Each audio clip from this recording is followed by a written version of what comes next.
إن الحمد لله نحمده ونستعينه ونستغفره ونستهديه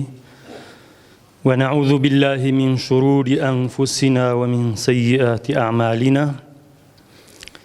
من يهده الله فلا مضل له ومن يضلله فلا هادي له ونشهد أن لا إله إلا الله وحده لا شريك له ونشهد أن محمدًا عبده ورسوله اللهم فصل وسلم وبارك وتكرم على نبينا محمد خاتم الأنبياء والمرسلين وإمام المتقين وقائد الغر المحجلين وعلى آله وأصحابه الذين حملوا لواء الحق والعدالة إلى أقطار العالمين والتابعين لهم بإحسان إلى يوم أن يرث الله الأرض ومن عليها أجمعين. أوصيكم عباد الله ونفسي أولا بتقوى الله وطاعته ولزوم أوامره وكثرة مخافته فإن التقوى شعار المؤمنين ودثار المتقين ووصية الله تبارك وتعالى في وفيكم أجمعين. ئازان خۆشەویستان دوای ئەوەی لەوتاری ڕابردوو باسی گرنگی خێزان و مەترسی ڕێژەی تەلاقمان کرد کە بەداخەوە ئامارەکان داتاکان زۆر مەترسیدارن بە پێویستی ئەزان لەوتاری ئەمڕۆژماندا باسی بربەست و ئاستەنگەکانی خێزان بکەین چونکە بەداخەوە وەکو باسمان کرد خێزان کە گرنگیەکی زۆری هەیە لە ئیسلام بەڵام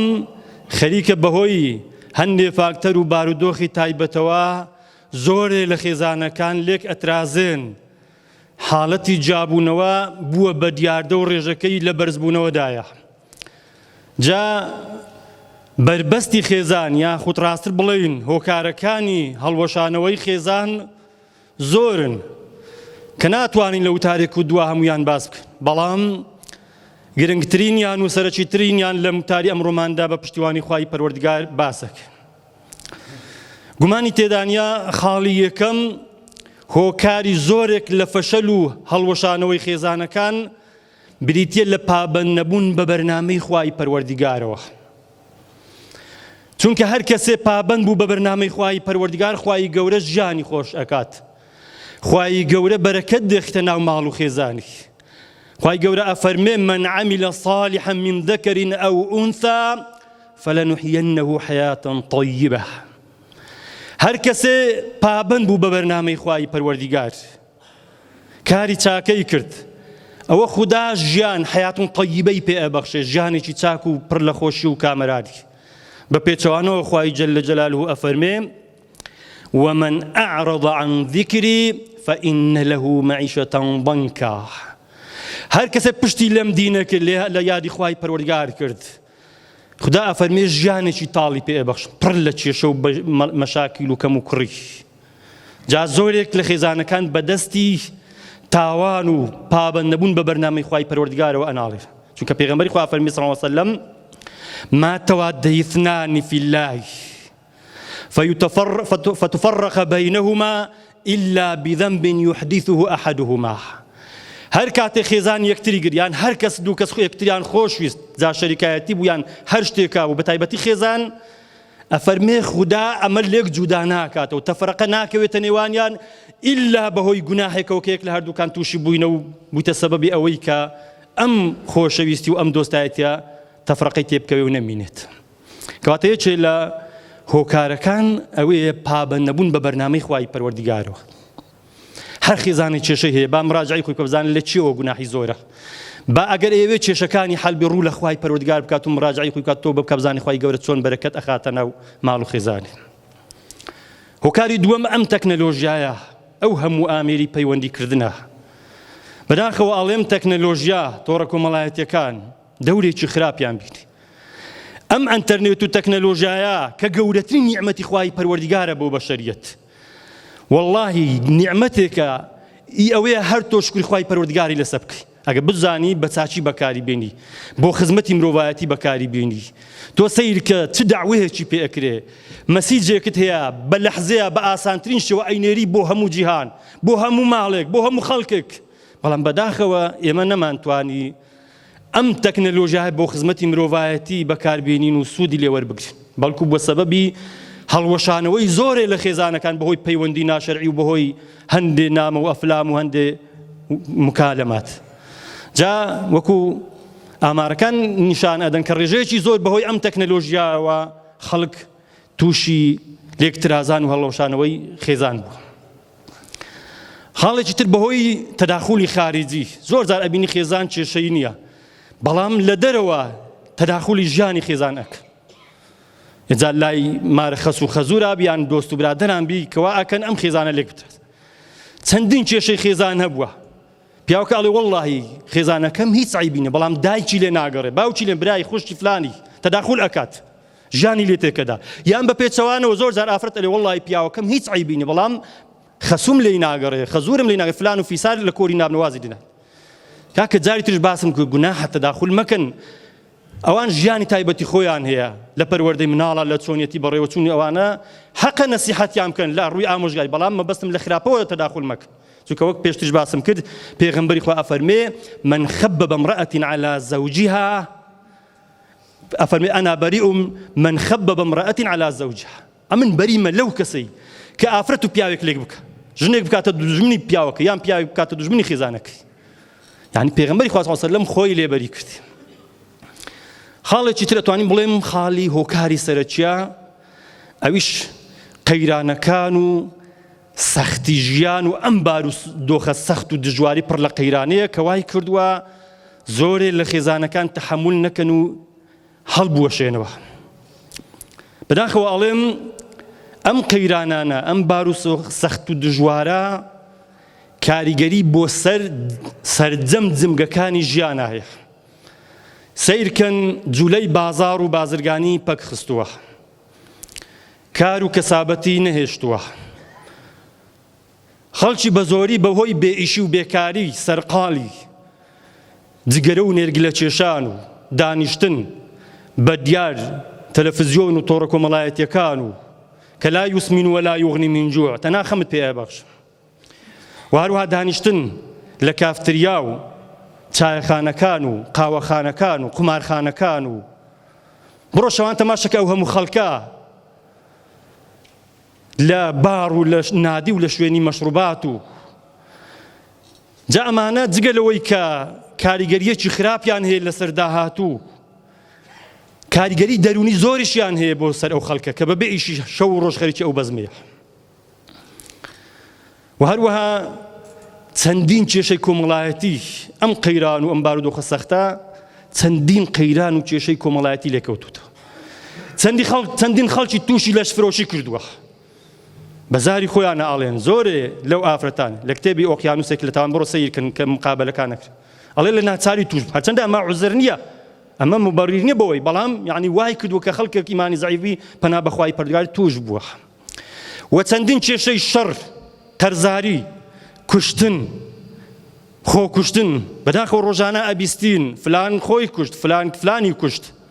فلان لەسەر قەرز فلانی کوشت یعنی ئەم ڕووداوانە ڕۆژ بە ڕۆژ لە زیادبووندا بە تایبەتی ڕێژەی ئینتیحار و خۆکوشتن کە زۆر مەترسیدارە کە ڕۆژ بە ڕۆژیش لە بەرزبوونەوەدایە مرۆڤ لە دوو حاڵەتان خۆی ئەکوژێت لەو پەڕی ڕەفاهیەت و خۆشگوزەرانی و لەو پەڕی بێئومێدی و تەنگەبەری ژیان زۆر جار سیرکەن خەڵکێک خۆی ئەکوژی لەبەر فەقیری و هەژاری نیە بەڵکو لەبەر ڕەفاهیەتە بە تایبەتی دەوڵەتە پێشکەوتوەکان وڵاتانی ئەسکەندەنافیا وەکو سوید و نەرویج و دانیمارک و فینلەندا و ئایسلەند ئەوانەکەم دۆڵەی ئەسکەندەنافیان پێوترێت لە خۆشگوزەرانیە لە ڕەفاهیەتە لە لووتکەدانە بەڵام سوبحان الله ڕێژەی ئینتیحاریش لە لووتکەدایە بۆ چونکە ئەمانە لە ڕووی مادیاتە پێشکەوتن و سەرکەوتن و گەیشتنە لووتکە بەڵام فەراغێکی ڕووحی و ئیمانیان هەیە هەر کاتێ تموحی جەستەیی تێر بوو ئەگە لایەنی ڕووحی تێر نەبێت ئەمانە مەسیرەکەی سفر ئەبێتەوە خۆ ئینتیحار کرد کێشیان نیە لە ڕووی مادیاتەوە مادیگەرایی گەیشتوتە لووتکە بەڵام لەلایەنی ڕووحی فەراغێکی گەورەیان هەیە کە تەنها بە ئیمان بەخوای پەروەردگار بە ذیکری خوای پەروەردگار بە عیبادەتەکان پڕ ئەکرێتەوە وەکو خوای جەل جەلالوه ئەفەرمێ ألا بذكر الله تطمئن القلوب ئەم دڵانە ئەم ڕوحە تەنها بە زیکر و یادی خوای پەروەردگار ئاسوودە و بەختەوەر ئەبێت. ئەگەر نا وەکو باسمان کرد ئەوان ئەگەنە لووت کە شتێکی تر نییە، هەرچی حەزی لێ ئەکەن بەکاری دێنن سەیر ئەکەن بەختەوەر نابن. هەر بۆ نمونە لەوانەی جاری تریش باسم کردبی ئەو ئەندازیارە یابانیەی کەوا جسری بسپۆڕی لە تورکیا دروست کرد، ئەو جسرە معلقەی کە لە ئەستەمبۆل کە درێژەکەی 1506 مەترە، 6 مەتر لە بەحر بەرزترە، کە دووەمین گەورەترین جسری جیهان بوو لە کاتی خۆی لە دوای جسنی فرانسیسکۆ لە ئەمریکا. ئەم جسری بسپۆر لە ئەستەمبۆل کە ئاسیا و ئەوروپا پێکەوە گرێدایە، هێندە گەورە و زەخم، بەڵام مهندیسەکەی لە ڕۆژی ئیفتیتاحە خۆی ئینتیحار کرد، نەیانزانی هۆکار چییە، تا چوون لە شوێنی مانەوەی کاغەزێکیان بینیەوە وەرەقەیە کە لەی نووسیە بوو ذقت طعم كل شيء في الحياة فلم أجد له طعما وأردت أن أذوق طعم الموت. ئەڵێ وەڵڵاهی هەر چ شتێ ئەو جیهانە هەبوو بەکارم هینا، بەڵام نەگەیشتمە خۆشی و کامەرانی، وام ئەزانی بە دروستکردنی ئەم جسرە ئیتر تەواو من فرم بۆ ئاسمان هێندە بەختەوەر ئەبم، بەڵام وەڵڵاهی نەگەیشتمە بەختەوەری، بۆیە ویستم مردنیش بەکار تامی مردنیش بچێژم بزانم لەوێ بەرەو کوێم ئەبات. یعنی ئەمانە هەموو شتێک بەکاردێنن بۆیە دواتر پەنا ئەبەنە بەر مردن. یان ئەوەتە لەو پەڕی نائومێدی و تەنگەبەری ژیانە خەڵک پەنا بۆ کوشتن ئەبات، بۆ خۆ کوشتن ئەبات. ئەبینی زۆرێک لە مەشاکیل کە فشارێکی دەرونی لەسەر دڵی دروست ئەکەن ڕەنگە تەحەموڵ نەکە. کاکە زۆر کەس تەحەموڵی ئەم وەزع و ئەم بارودۆخە ناکە، هەژاری، نەداری، قەرزداری، زەختی ساحب قەرزەکان، تهدید و فلان و فیسار وای لێ ئەکا. یعنی وەکو خوای گەورە ئەفەرمێ وضاقت عليهم الأرض بما رحبت، ئەم ژیانە ئەم زەویە فراوانیان لێوە تەنگ دێت، حتى وضاقت عليهم أنفسهم وظنوا أن لا ملجأ من الله إلا إليه. وای لێ دێت دڵیان تەنگ ئەبێ، هێندە تەنگ ئەبێ، فشارەکە هێندە زەخت و دژوارە، هێندە گوشار ئەکات، تەحەموڵ ناکات، پەنا ئەباتە بەرخۆ کوشتن. یعنی وەکو وایە تۆ لە شوێنێکا بی چوار دەورت ئاگر بی، ئاگر لە هەموو لایەکەوە بۆت بێ، هیچ ڕێگای دەرچوونت نەبێ، تەنها ڕێگایەک ئەبینی ئەویش لەسەر ڕۆخی بەحر و دەریایە، تۆشمە لە نازانین 100% ئەزانی بچە ناو ئەو بەحرە هەر ئەخنچەی، بەڵام بۆ ئەوەی ئاگرەکە نەچوتێنی خۆ هەرە دێ ناو بەحرەکە ئەمە ئەزانی حەل و چارەسەر نییە، بەڵام ئەمە لە دژوارترین بۆ ڕێکاشتر، هەرچەندە ئەمە مبەڕیر نییە، خۆکوشتن تاوانێکی گەورەیە ئەگەر عەقل و هۆش لە دەست نەدابیت، گوناحێکە لە گوناح هەرە گەورەکان، بەڵام مەبەستمە یعنی ئەم بارودۆخە وای کردووە خەڵکێک تەحەموڵ نەکات و پەنا بۆ خۆ کوشتن ببات، هەموو ئەم کێشە کۆمەڵایەتیانەی لێ ئەکەوێتەوە. جا هەیە خۆی ئینتیحار ئەکات، هەیە ڕێگای هات و نەهات ئەگرێتە بەر، تەرجی مەملەکەت ئەکات، ئامادەیە لە بەحری ئیجە بخنچێ، لە مەملەکەتی غەریبیا غوربەتیا بەسەر ببا، بەڵام لە مەملەکەتە وێرانە دانەنیشێت. هەیە پەنا بۆ مادە بەژبۆرەکان ئەبات، خۆی تووشی مدمین ئەکات بەتلیاک و حەشیش و بە نێرگل و فلان و فیسار، بەس ئاگای لەم بارودۆخە لەو وەزع خەتەرناکە نەبێت، هەشیانە تەرجی هاوسەرگیری ئەکات، چونکە هیچ ئومێدێکی بەداهاتوو نەماوە، سەیر ئەکا زانکۆ تەواوەکە دانامەزرێ، خانوێنیەتەی بسترێ، کار و کەسابەتێ عەمەلە و کرێکاری نیە بیکا بەکرێ، بۆیە سەیریش ئەکا خەڵکێکی تر ئەمڕۆ بێزارە، ئەوەی خێزاندارە خێزان تەلاق ئەدا، نایەوێ ئەویش تەحەمولی مەسئولیەت بکات، بۆیە پەنا بۆ ڕەتکردنەوەی هاوسەرگیری ئەبات. بەداخەوە ئەڵێم ئەم بارودۆخە وای کردووە زۆرێ لە گەنجەکان بێهیوا بن، بێ ئومێد بن، لەم مەملەکەتە لەم وڵاتە، وڵاتێکی خۆش و جوان و شیرین و دڵڕفێن و پڕ لە خێر و بەرەکەت و دەوڵەمەند، بەڵام بووە بە وڵاتێکی هەژار و پڕ لە قەیران و بێخێر و نەدار و قەرزار و لە سایەی گەندەڵکاران و قاچاقچیەکان و مافیاکان و بێدادی و بێعەدالەتی، ئەبێ بۆ هەمیشە بۆنەوەی نەوەکانیشمان باجی ئەم حکمڕانیە سەقەت و پەقەتە بدەنەوە. ئێمە وڵاتێک بووین خودا نیعمەتی زۆری لەگەڵ کردین، لە هەموو لایەوە خوای گەورە دەرگای خێری بۆ کردینەوە وەک خوای گەورە فەرمێ وضرب الله مثلا قرية كانت آمنة مطمئنة يأتيها رزقها رغدا من كل مكان فكفرت بأنعم الله فأذاقها الله لباس الجوع والخوف بما كانوا يصنعون نمونەی شار و دێهاتەکان دێنێتەوە کە زۆر بۆ ئێمە گونجاوە ئەفەرمێ سەیری ئەم شارە و ئەم وڵاتە بکەن کە خوای گەورە دەرگای خێر و بەرەکەت و ڕەحمەتی لێ کردەوە لە هەموو لایەکەوە بۆی باراندن لە بەغداوە بودجەی زەبەلاح دات لە ئەوروپاوە بە فڕۆکە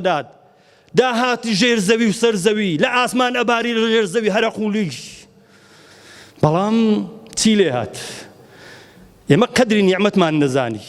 لە جاتی شکرانی خوای پەروەردگار کەوتینە بێدینی و فەسادی کەوتینە گوناه و تاوان زینا زۆر بوو مەشروب خواردنەوە زۆر بوو دژایەتی و ناکۆچی و غەیبەت و غەدر و خەیانەت زۆر بوو بە زمانی خۆیان بە وتەی خۆیان لە یەک ڕۆژە بە فەرمانێکا 400 یانەی لەش فرۆشیان داخست لەم هەرێمەی ئەخلاق و دیندارە 400 یانەی لەش فرۆشی لە ژێرناوی مەساج و هوتێل و موتێل و فلان و فیسار ئەبێت چەندی تر ئەوانەی مۆڵەتی ڕسمیان هەیە لە هوتێلی پێنجەستێرەکان لە ماڵەکان بەنهێنی وما ظهرت الفاحشة في القوم يعمل بها في علانة إلا ظهر فيهم الطاعون خدا ئەمە قبول ناکات خدا ئەمەی وەرناگرێت جاوەکو باسمان کرد وڵات دەوڵەمەند بوو خێر و بێر زۆر بوو بەڵام ئەم وڵاتە دەوڵەمەندە دەستمان بە گوناه و تاوان کرد بە ئاشکرایی ئەم وڵاتە دەوڵەمەندە کەوتە دەست گورگ و ڕێوی و وەکو نێچیرێکی قەڵە و شێر و پڵنگ و سیسارکەکان و هەر یەکە و پشتی خۆی برد هەر یەکە ئۆندەی توانی لەم نێچیرە خواردی و بردی ئەم وڵاتەیان خستەوە سەرساجی عەلی وەکو پەیکەرێکی هێزچی هەیکەلی عەزمی ئەم حکوومەتە ئەم وڵاتە تەنها ئێسک و پرووسی ماوە هەمویان لێی تێر بوون هەمویان برد هەمویان پاتار کرد هەمویان تەڕاو بەڕا کرد هەمویان تەخشان و پەخشان پێ کرد تا ڕۆژیان بەم ڕۆژە گەیاند چێ باجەکەیدا ئەم ملەتە هەژارە ئەم هاوڵاتیە ئەم خێر لە خۆ نەدیوە ئەم ملەتە لە پێناوی گەیشتن بەو ڕۆژە تەحەمولی زۆر شتی کرد زۆر ئازاری چشت ئاوارەی و دەربەدەری ئەنفال و چیمیاباران شەڕی ناوخۆ ئەو هەموو ماڵوێرانی و گونسووتانە تا گەیشتن بە ڕۆژە بەڵام هەر خۆشیان بازەکەیاندا وەکو مەحموود دەروێش ئەڵێت ستنتهي الحرب ويتصافح القادة وتنتظر تلك العجوز ولدها الشهيد وتلك الفتاة تنتظر زوجها الحبيب وأولئك الأطفال ينتظرون والدهم البطل لا أعلم من باع الوطن ولكني رأيت من دفع الثمن الله الشر آجاوك وقيران كان كوتايان ديت ئەم دا کە داماوەش هەر چاوەڕوانی کوڕە شەهیدەکەیتی ڕۆژێک لە ڕۆژان بگەڕێتەوە ئەو ئافرەتە داماوە خەرید چاوەڕوانی مێردە شەهیدەکەیتی کە بگەڕێتەوە خۆشەویستەکەی کە بگەڕێتەوە ئەو هەموو مناڵە بێنازە چاوەڕوانی باوکەکانیان کە بگەڕێنەوە دەڵێ من نازانم چێ وڵاتی فرۆش چێ گەندەڵی کرد و چێ خەیانەتی کرد ڕۆژی بەو ڕۆژەگەیان بەڵام ئەبینم چێ من دەفع الثەمەن چێ باجەکەیدا ئەم باجە قورسە هاوڵاتیەدا ئێمە ئەیدەین کەواتە ئەم هاوڵاتیانە ئەم خەڵکە نیشتیمان پەروەر بوو شۆڕژگەر بوون ئاین پەروەر بوون گوناهە یعنی تۆمەتی دەستی دەرەچی و فلان حیزب و فلان حیزبیان بخێ یعنی خەڵک چی ئەوێت خەڵک داوای ژیان ئەکات خەڵک نەیوتووە خەڵک دوژمنی هیچ حیزبێک نییە دوژمنی حکوومەتیش نییە دوژمنی ئەو کەسانن ئەو گەندەڵکار و مافیانە کە لەسەر حکوومەت و حیزبەکانیش بوون بەبار کە ڕۆژیان بەو ڕۆژە گەیاند ئاخر هەر ئەو میلەتە بوو لە دژی سەدام لە دژی بەعس ئامادەی هەزاران قوربانیدان بوو ئامادە بوو ئەنفالی قبول کرد چیمیابارانی قبول کرد بەدەرەی قبول کرد بەڵام چێ وای لێ کرد ئەمڕۆ خۆزگە بە سەردەمی سەدام بخوازیتەوە ڕەحمەت بۆ سەدام بنێریت ئەو میلەتە هەزاران یەک قوربانی و شەهید و تەضحیەیدا بۆ ئەوەی لە بەغدا جودا بێتەوە چێ وای لێ کرد ئەمڕۆ هاوار بکا بمان خەنەوە سەر بەغدا ئەمانە بەرپرسیارن کە بەم ئەم میلەتە شۆڕژێڕەیان وا لێ کرد میلەتەکە ئەگەر سەرکردەکانی خۆش ئەویست قوربانی زۆریشی داوە حیزبەکانیش خۆش ئەویست ئەم خەڵکە ئەم هەموو شۆڕژێڕا وەکو باسمان کرد کەس دوژمنی ئەوە نیە بەڵام خەڵک کە گەیشتە یعنی کاس پڕ بوو لەسەری وەرژا خەڵک ژیانی ئەوێ خەڵک کاکە خۆ فریشتە نییە بەبێ موچەی بەبێ کاری بەبێ پارە داوای حەقی خۆ ئەکە بۆیە گوناحە تۆمەتیان بدرێن نەپاڵ و کە دەنجی ناڕەزایی بەرز ئەکەنەوە هەموو خەڵکێک ئەو مافەی خوا ئەو مافی پێداوە کە تۆ لەسەر وەلی ئەمرەکان واجبە کە تۆ ژیانیان بۆ دابین بکەی بۆیە تکایە لە جیاتی تۆمەتبارکردن ئەوانەی ئەو خەڵکە ڕاپەڕیوە تۆمەتبار ئەکا ئەوە با بزانێ خۆی تێرە و ئازیژی تێرش ئاگای لێی برسی ئەگەنا ئەزانی ئەوەی لە نزیکەوە ئاگای لە ناخی هەڵقولچاوی ئەم خەڵکە هەژارە بێ ئەزانێ لە چ مەعانات و هەژاریدا ژیان بەسەر ئەبن بۆیە کاربەدەستان سەرکردەکان تا کار لە کار نەترازاوە بە ئاگا وەرنەوە ئەوەی شاردوتانەوە بیهینە دەرە بیدن بەو میلەتە ئەگەنا شۆڕشی برسیەکان تەخت و سەلتەنەتان وێران ئەکات لە تاریخە ئەو شۆڕشانە زۆر بووینە کە خەڵکی تر تەحمل ناکا بەو ئومێدە ئێمەش وەکو ئین ئوریدو ئیلا الئیصلاح وەکو جارێ تر باسم کردیا ئێمە دوژمنی هیچ حیزبێک نینە ڕقمان لە هیچ کەس و سەرکردێک ئێمە ئەمانەوێ ژیان بۆ خەڵکمان ئەوە مافی خۆمانە و لە خوای گەورە داواکەن هەر کەس یارمەتی ئەو خەڵکە ئادات تۆش یارمەتی بدەیت یا ڕەبی خوددا هەر کەسێ سەبەبی ئەو نەهامەتی و ئەو هەموو بەڵاو قەیرانەیە یا ڕەبی خوددا لێ قبول نەکەی و لە ناوی بەری یا ڕەبی خوددایە ئەو هەموو قەیران و بەڵاو موسیبەتەمان لەسەر لابەری یا ڕەبی خوددا دەرگای خێر و بەرەکەت و ڕەحمەتمان بۆ بکەیەوە یا ڕەبی خوددا جارێکی تریش بە خەرابی ئێمە نەکەی دەرگای خێر و ڕەحمەت و فەرەحناییمان بۆ بکەیتەوە یا ڕەبی خوددایە تەفرەقە و جودایی و کێشە و مەشاکیلمان لەناو هەڵگری یا ڕەبی خوددایە ڕەحمەت و بەرەکەتی خۆتمان بۆ بنێری یا ڕەبی خوددایە ئەوەی مردووە لێی خۆش بی ئەوەی بەم نەخۆش و پەتایە مردێ بە شەهیدی قبول کەی یا ڕەبی خوددا ئەوەی نەخۆشیە شیفای بدەی شیفای بەخێر و عاجیلان بۆ بنێری گەنجەکانمان ئیسلاح بکەی خاک وڵاتمان ئاوەدان بکەی ئەو ملەتە بگەڕێتەوە سەر ئاینی خۆی و جارێکی تر موفقی دنیا و قیامەتی بکەی آمین أقول قولي هذا أستغفر الله لي ولكم ولسائر المسلمين ربنا آتنا من لدنك رحمة وهيئ لنا من أمرنا رشدا